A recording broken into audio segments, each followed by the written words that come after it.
Hello बच्चों, good morning all of you. और कैसे हैं? उम्मीद करता हूँ अच्छे से होंगे। तो आज हम लोग शुरू करने वाले हैं क्लास 10th का मैथ का पॉलिनोमियल्स, जो अगला चैप्टर नंबर 2 है। तो चैप्टर नंबर 2 पॉलिनोमियल्स की बात करते हैं। सबसे पहले हम बात करेंगे बहुपद कहते किसे हैं। बहुपद किसे कहते हैं? तो बहुपद नाम का चैप्टर आप क्लास 9th में पढ़ चुके हैं। आप पढ़े होंगे वहाँ पे बहुपद के बारे में। यहाँ पे बहुपद किसे कहेंगे? सेम वही है, ठीक है। बहुपद कोई बदला नहीं है, ऐसा नहीं कि कोई नया चीज आ गया, नहीं, बहुपद वही है। तो आइए बात कर लेते हैं बहुपद कहते किसे हैं। तो ऐसे बीजी व्यंजक, सबसे पहले डेफिनेशन लिख लेते हैं। ऐसे बीजीय व्यंजक जिनकी चर की घातें,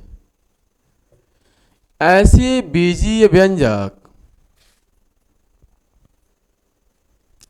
जिनकी चर की घातें एक पूर्ण संख्या हो,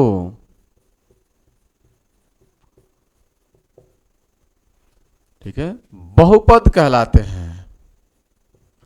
बहुपद कहलाते हैं, ठीक है।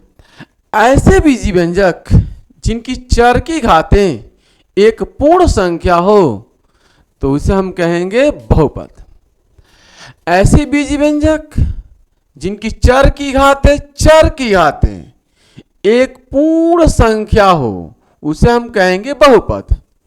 चर की घातें पूर्ण संख्या हो तो चर का मतलब चर और अचर, दो चीजें होता है, चर और अचर, याद है आपको। चर का मतलब वेरिएबल, चर का मतलब वेरिएबल जो बदलता रहता है, परिवर्तनशील होता है। अचर का मतलब कांस्टेंट, ठीक है, कांस्टेंट। चर का मतलब जितने भी, ठीक है, आपके पास न्यूमरिक जितने भी आपके पास अक्षर होते हैं, सीधा हम कह लें अक्षर। अक्षर का मतलब x, y, z, p, q, r, जितने भी अक्षर होते हैं ये सब के सब चर कहलाते हैं, ठीक है। अचर क्या होते हैं? अचर होते हैं न्यूमरिक में आता है क्या? न्यूमरिक में आता है संख्या कहिए या आप अंक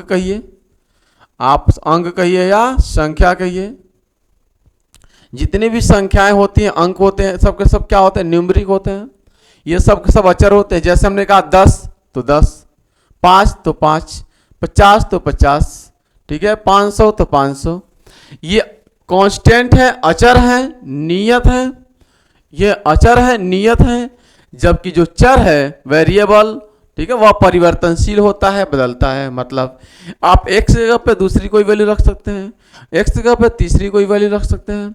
मतलब एक्स और वाई के जगह पर आप अपने हिसाब से वैल्यू रखते हैं, ठीक है। इसलिए अचर होता है, परिवर्तनशील होता है, वेरिएबल होता है। तो ऐसे बीजी व्यंजक जिनकी चर की घातें जो चर है इसकी घातें, ठीक है, चर की घातें एक पूर्ण संख्या हो बहुपद कहलाएगा।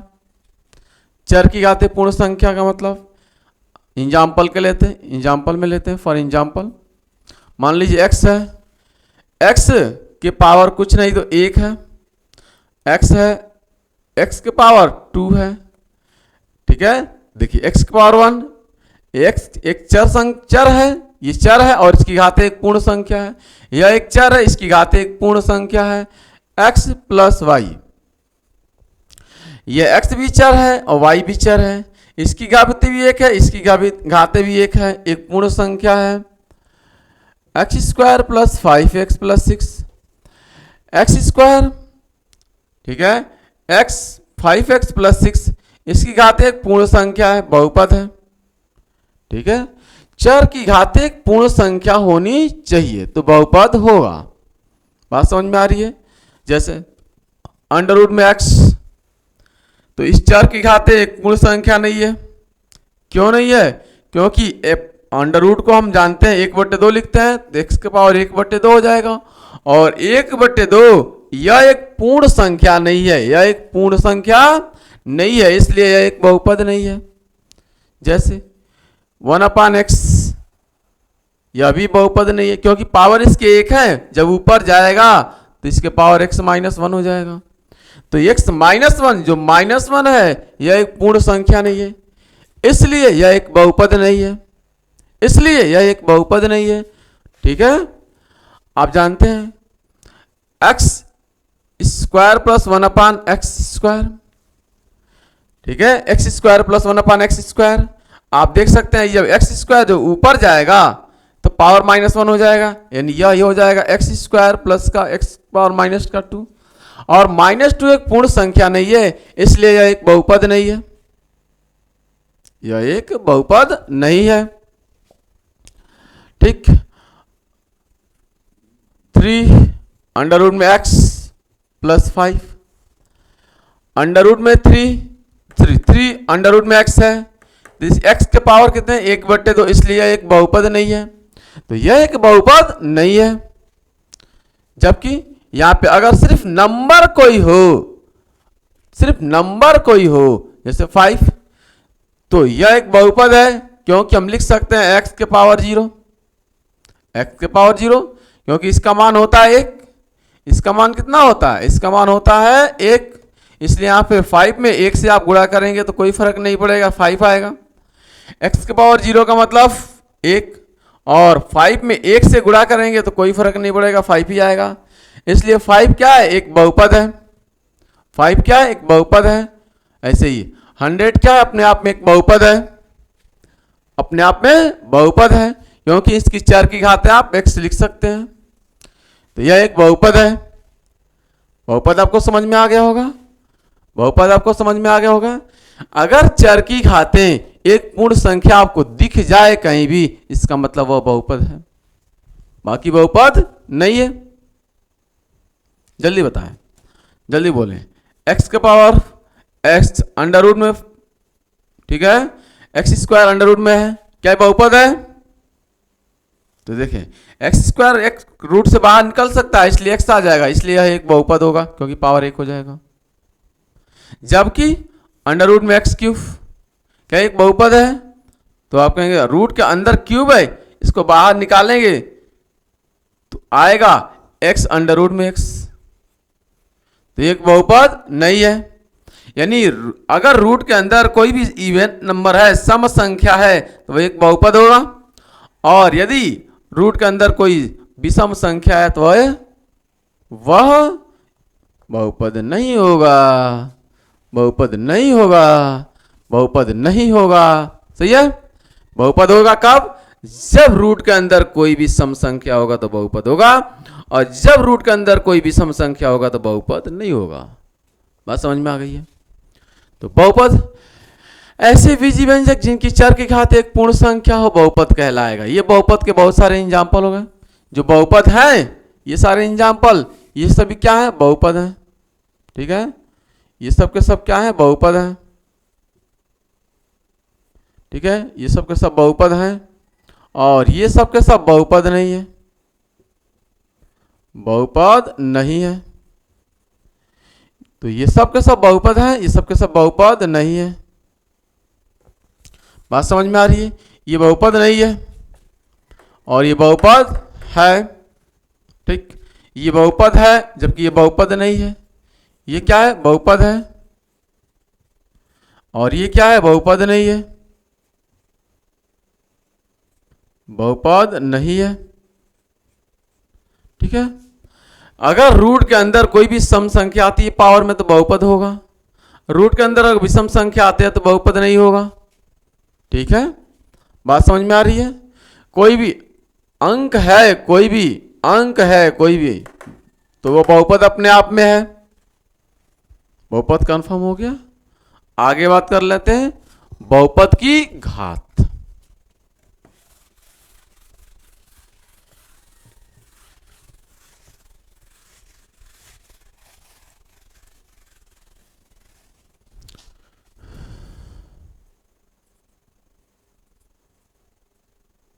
बहुपद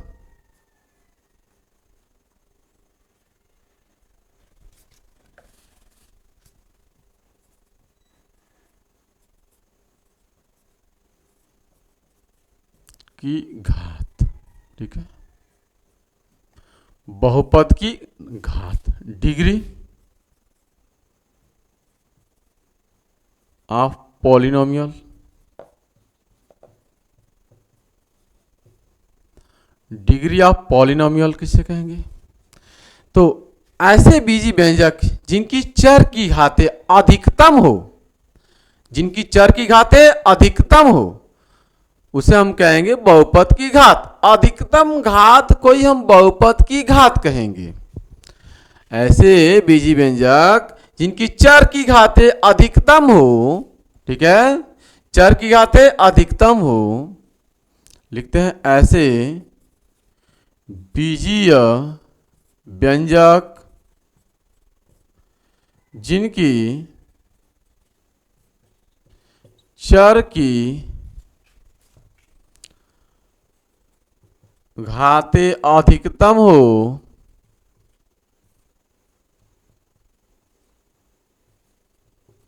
ठीक है, इनकी चर की घातें क्या हो? अधिकतम हो।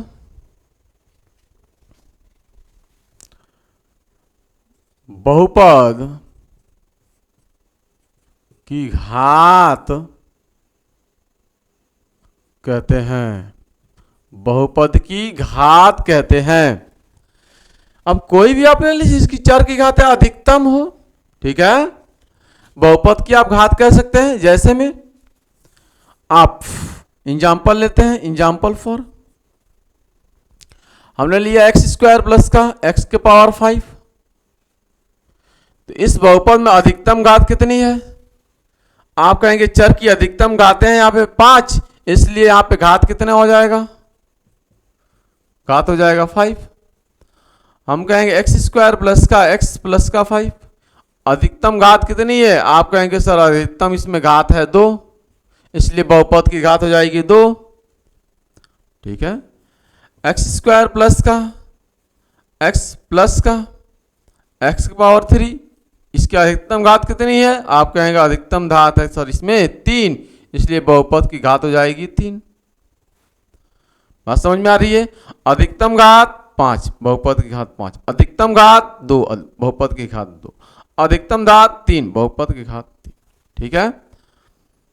कोई भी नंबर हो, इसकी घात कितनी है? इसकी घात हमेशा आती है, घात कितनी आती है? 0, क्योंकि आप लिख सकते हैं 5x की पावर 0, इसलिए बहुपद की घात 0। बात समझ में आ रही है? ठीक, तो कोई भी आप अंक अगर मिले आपको तो उसकी घात कितनी होती है? 0 होती है। कोई भी अंक मिले तो उसकी घात 0। अंडर रूट में, ठीक है, एक्स स्क्वायर प्लस का 5 बाहर निकलेगा, ये बाहर निकलेगा, तो ये बनेगा कितना? x प्लस 5, और इसकी घात कितनी हो जाएगी? 1। इसकी अधिकतम घात कितनी हो जाएगी? 1। इसकी घात कितनी हो जाएगी? 1। तो बहुपद की घात, ठीक है, किसी भी बहुपद की जो अधिकतम घातें होती है वही बहुपद की घात कहलाती है। इतनी बात कंफर्म है? बहुपद की घात, ठीक है। अगला पॉइंट लेते हैं,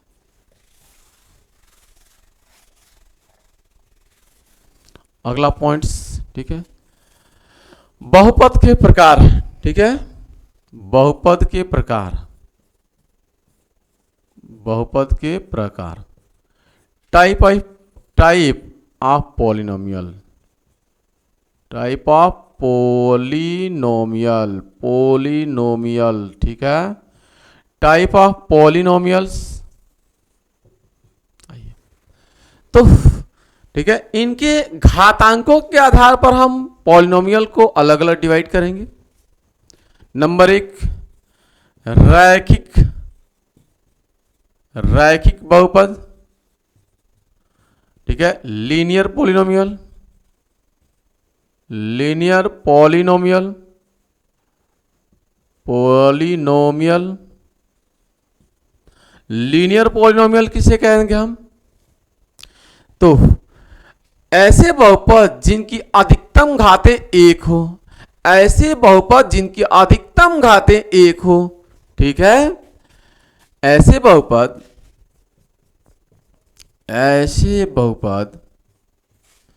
जिनकी अधिकतम घातें,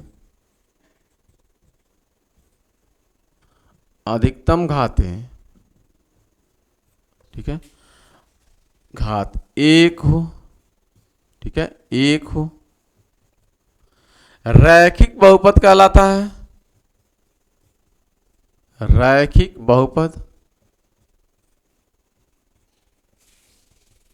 कहलाता है। ऐसे बहुपद जिसकी अधिकतम घात एक हो, जैसे x अधिकतम घात एक है, x प्लस वाई अधिकतम घात एक है, ठीक है, x plus y plus z अधिकतम घात एक है, 5x अधिकतम घात एक है। हमारी बात समझ में आ रही? अंडर रूट में x है, बाहर निकल x स्क्वायर है, बाहर निकलेगा तो x बनेगा, तो अधिकतम घात कितनी है? एक है।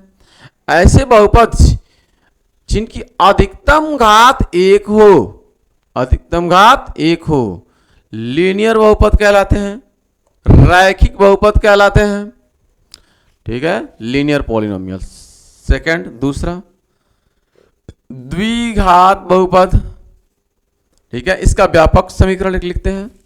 इसका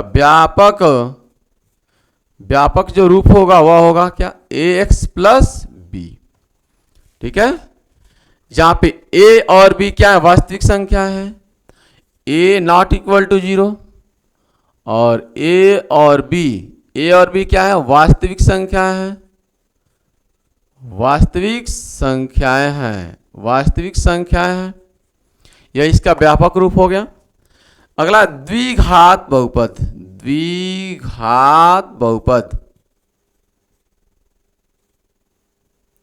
द्विघात बहुपद, ठीक है, क्वाड्रेटिक पॉलिनोमियल,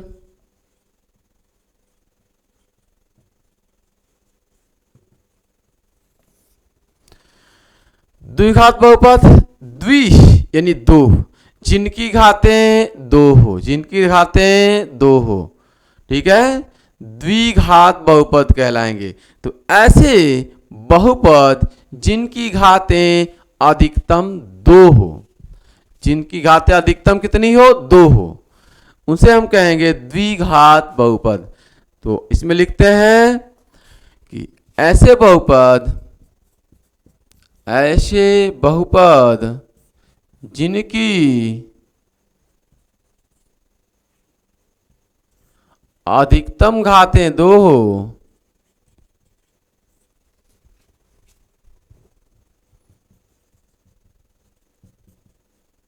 अधिकतम घातें दो हो,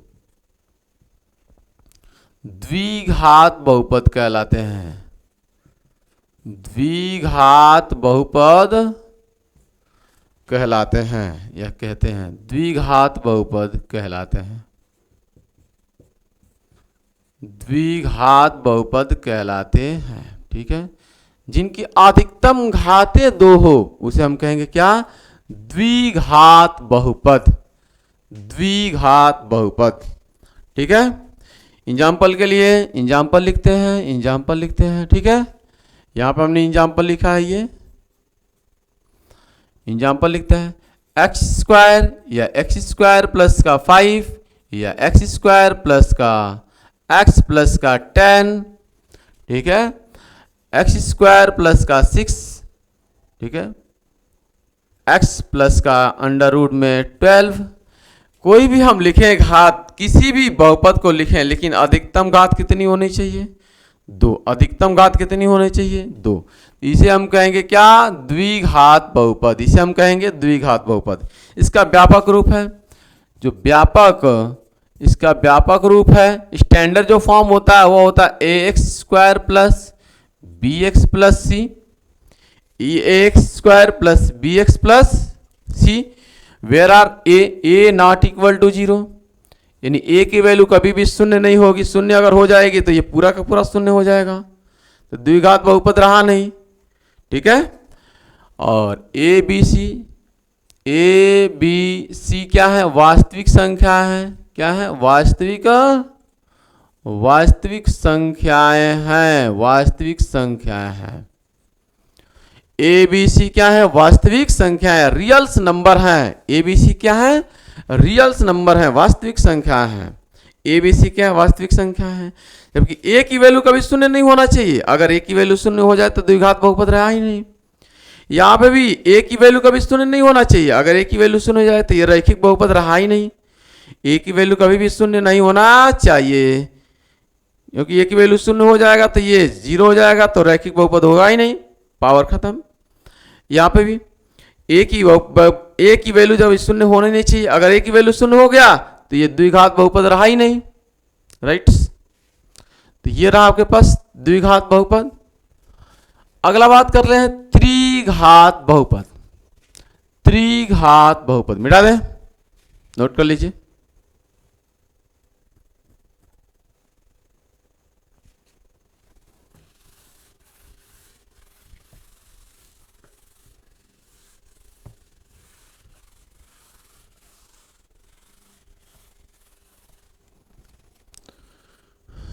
अगला पॉइंट, त्रिघात बहुपद। त्रिघात बहुपद, ठीक है, क्यूबिक क्वाड्रेटिक, ठीक है, cubic quadratic, polynomials, cubic polynomials, त्रिघात बहुपद। ठीक है, तो ऐसे बीजी व्यंजक जिनकी अधिकतम घातें कितनी हो, 3 हो, ऐसे बीजीय व्यंजक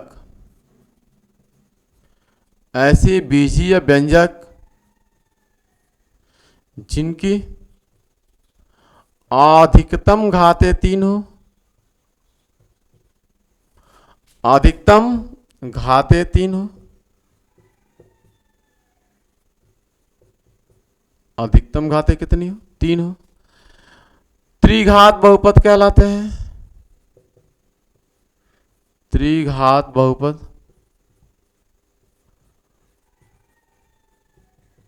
कहलाते हैं, त्रिघात बहुपद कहलाते हैं।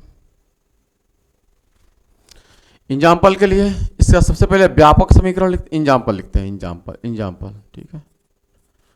जैसे एक्स क्यूब वाई क्यूब या एक्स क्यूब प्लस का एक्स या एक्स क्यूब प्लस का एक्स स्क्वायर, बात समझ में आ रही है। एक्स क्यूब प्लस का 5x स्क्वायर प्लस का 6x प्लस का 10, हमारी बात समझ में आ रही है। ये सब के सब क्या है, त्रिघात बहुपद के एग्जाम्पल। जैसे इसका व्यापक अगर रूप लिखे, व्यापक रूप लिखे, स्टैंडर्ड फॉर्म लिखे इसका हम, तो लिखेंगे standard form x cube plus का bx स्क्वायर प्लस का cx प्लस का d, जहां a नॉट इक्वल टू 0 होना चाहिए, a की वैल्यू कभी शून्य नहीं होना चाहिए। अगर a की वैल्यू शून्य तो ये पूरा शून्य, अगर ये पूरा शून्य तो त्रिघात बहुपद हुआ ही नहीं, तो द्विघात बहुपद हो जाएगा। और ए बी सी डी क्या है, वास्तविक संख्या है, वास्तविक संख्या है, जहां ए बी सी क्या है, वास्तविक संख्याएं हैं, वास्तविक संख्या है, ए बी सी क्या है, वास्तविक संख्याएं हैं। कोई डाउट्स, यहां तक कोई डाउट नहीं होना चाहिए, ठीक है। तो आपको हमने सबसे पहले बहुपद पढ़ाया, सबसे पहले हमने क्या किया, आपको बहुपद पढ़ाया। बहुपद किसे कहेंगे, तो ऐसे बीजी व्यंजक जिनकी चर की घातें एक पूर्ण संख्या है, बहुपद कहलाते हैं। फिर हमने पढ़ाया बहुपद की घात, ठीक है, बहुपद की घात, तो ऐसे बीजी व्यंजक जिनकी चर की अधिकतम घातें, जिनकी चर की अधिकतम घात जितनी हो, चर की अधिकतम घात को ही बहुपद की घात कहते हैं। बहुपद के टाइप हमने बताया आपको, टाइप ऑफ पॉलिनोमियल्स, बहुपद के प्रकार। पहला हमने बताया आपको घातों के आधार पर रैखिक बहुपद। रैखिक का मतलब जिसकी घातें एक हो, जिसकी घातें एक हो। तो ऐसे बीजी व्यंजक, ऐसे बहुपद जिनकी घातें अधिकतम एक हो, रैखिक बहुपद कहलाते हैं, लीनियर पॉलिनोमियल्स कहलाते हैं। फॉर एग्जाम्पल हमने दिया आपको, व्यापक रूप में हमने समीकरण लिखा है कि जब भी आपको रैखिक बहुपद आएगा वह इस फॉर्म में आएगा, x प्लस बी के फॉर्म में। ठीक है। दूसरा आपको द्विघात बहुपद, क्वाड्रेटिक पॉलिनोमियल्स, ऐसे बहुपद जिनकी अधिकतम घातें 2 होती है, जिनकी अधिकतम घातें 2 होती है, द्विघात बहुपद कहलाते हैं। द्विघात बहुपद का हमने एग्जाम्पल आपको दिया पूरा का पूरा। और ये द्विघात बहुपद का व्यापक समीकरण है X square plus B X plus C, और ए की वैल्यू शून्य नहीं होनी चाहिए यहाँ पे भी, और अगर ए की वैल्यू शून्य हो जाएगी तो ये पूरा शून्य हो जाएगा, इसलिए ये बहुपद नहीं हो जाएगा द्विघात बहुपद, क्योंकि 2 पावर ही खत्म हो जाएगा। ठीक है। यहाँ पे ए नॉट इक्वल टू 0 होता है, इसीलिए ए और बी और सी क्या होती है, ये तीनों के तीनों वास्तविक संख्याएं होती हैं। अगला त्रिघात बहुपद, क्यूबिक पॉलिनोमियल्स। क्यूबिक पॉलिनोमियल्स हमने आपको बताया हमने कि ऐसे बीजी व्यंजक जिनकी अधिकतम घातें 3 हो, त्रिघात बहुपद कहलाते हैं, क्यूबिक पॉलिनोमियल्स कहलाएंगे। ठीक है।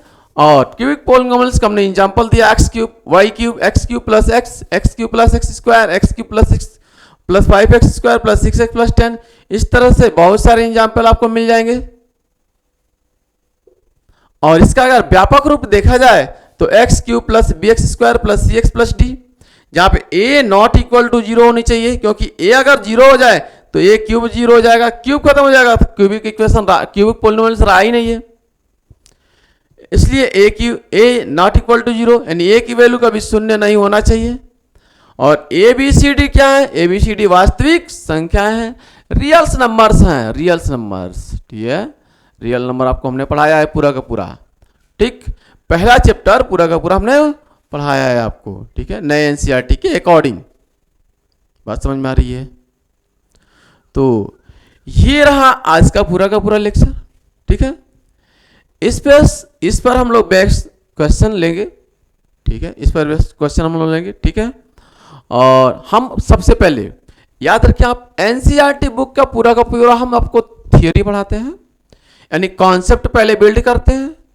जब पूरा का पूरा कॉन्सेप्ट क्लियर हो जाएगा, ठीक है, पूरा का पूरा कॉन्सेप्ट पढ़ाते हैं। कॉन्सेप्ट पढ़ाने के बाद आपको हम उससे संबंधित प्रैक्टिस कराते हैं, एनसीईआरटी का एग्जाम्पल्स लगवाते हैं, देन एनसीईआरटी का हम एक्सरसाइज करवाते हैं।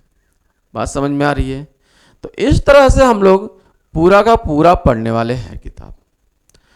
क्लास 10th हो, क्लास 10th का मैथ हो या साइंस हो, पूरा का पूरा हम आपको देने वाले हैं।